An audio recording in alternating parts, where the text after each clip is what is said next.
Welcome back to Ferris Sports Update. Time to talk Bulldog soccer. And with us, head coach Andy McCaslin. Coach, first of all, welcome to the show. Appreciate it. Bulldogs this past weekend go unbeaten. You get a double overtime tie on Friday, and then a big win on Sunday. And certainly, I know there's always things you want to improve on, but anytime you go unbeaten, it's been a good weekend. Yeah, it has. You know, the game on Friday was good. Ashland's been very good all year long. They were undefeated. You know, they caused a lot of problems for a lot of teams early on, and you know, soccer is one of those sports that is similar to hockey, where you know fans will show up and they might not see a goal, and that's what happened on Friday. But it was a good day, good weekend in terms of getting a result, getting points, important points in the league. So we were happy about that. As we go to some of the highlights of Friday's contest at Top Taggart Field, a rainy day, as we'll see from some of the highlights, and really impacted the way the ball was flying at times. Yeah, it was. The ball, you know, it skips a little more on a wet surface like that, but the game in general was slower. In fact, just the passes were kind of clutchy, and people weren't really into the spots that they were normally in, and but you know, both teams had some pretty good chances, and you know, nobody could find the back of the net. Grace Kraft in net here, both games this weekend. Had a strong weekend for you. Yeah, she had a great weekend. You know, I think 15 saves between the two games. Really didn't allow a goal, obviously, and it was a really good weekend for her. You know, she's kind of starting to step up and really take advantage of the time that she's earned, and you know, really sorted herself out as one of the mainstays in the back. But had a 2017 edge in total shots for the day. That one right there, one that you would have liked to have a second opportunity at. You know, Morgan probably should have put that away and ended the game, but it was one of those things that it's a big moment for a freshman to step on and earn that and win the game at the end there. So. Had some opportunities here in the second half, also in the first overtime. Outshot Ashland here in the first overtime. Yeah, you know, we've got to commit to getting to the end of some things. We're so close to that final pass of the goal, and we aren't finding it right now. And a scary moment here, and good heads-up play by Erica to see that ball out. Get a double overtime tie, a scoreless tie against the Ashland Eagles, and then a day of in between before you get ready to take on the Tiffin Dragons. What takes place in those 2 days between games? A lot of recovery. You know, for us it was kind of a weird weekend with having to go recruit at the State Cup event, but our practice time was off, but we had to get together and look at a couple things as a team. But recovery is huge. With hockey opening, the girls wanted to go to the hockey game, so we wanted to support that as well. So, you know, our schedule is a little bit off, but again, recovery is the main thing, and then preparation for the team on Sunday.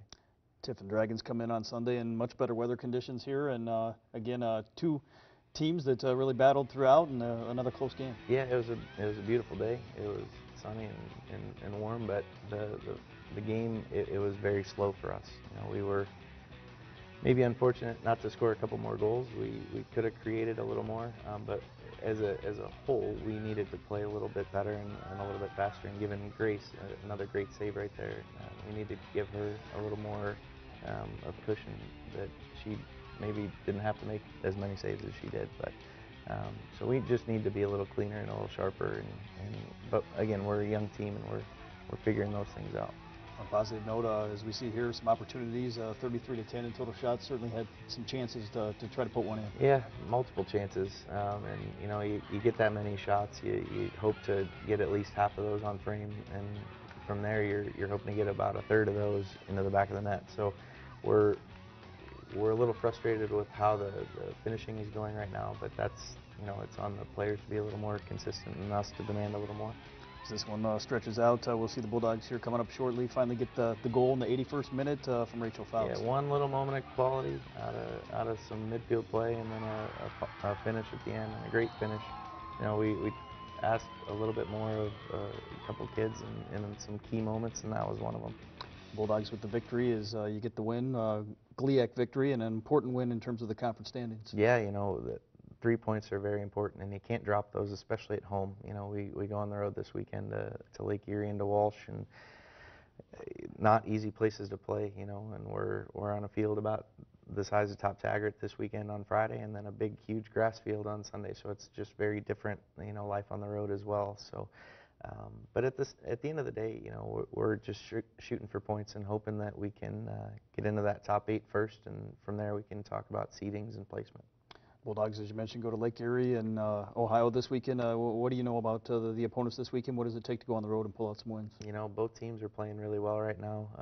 Lake Erie, they dropped a game this weekend, 2 in fact, but they're good. They're 6-4 right now, and they've got some good players and some dynamic players up front on the wings. Walsh is always organized, well coached. They're tough to break down. They have good blocks of defenders, and they have some really good attacking players too. But they may be a little banged up after their game against Saginaw on Sunday. So, but we just have to focus on us right now. We have to focus on playing a little quicker, a little cleaner, and demanding more of ourselves, and especially in that final moment and the final pass for the goal. We knew coming into the year, a young team. How's the development been for some of those younger players here over the course of the season? It's been good. You know, players like Grace are stepping up and stepping into roles, and you know, we've got players who are fighting for those spots too. You know, especially in the goalkeeping spot, we're deep. But then on the field too, you know, we've got to create some more competition and some more fight within the group to battle for spots. But in terms of progress and progression of how things are going, it's going well. You know, it's an impatient profession that we're in, and you know, we want results now, but we also understand that it takes time. But we're halfway through the season, and we're about where we thought we'd be. So we're you know, wanting to keep going with those kids and have them keep stepping up into roles and into bigger games.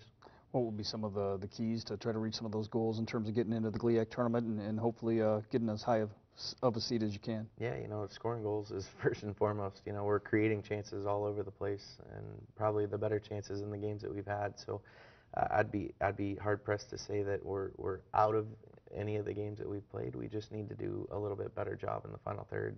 We've gotten kids back from injury. We've gotten kids back from mentality things, and they're on the right mindset and they have the right mentality. So we just have to get better every day and do some extra work sometimes and get after it.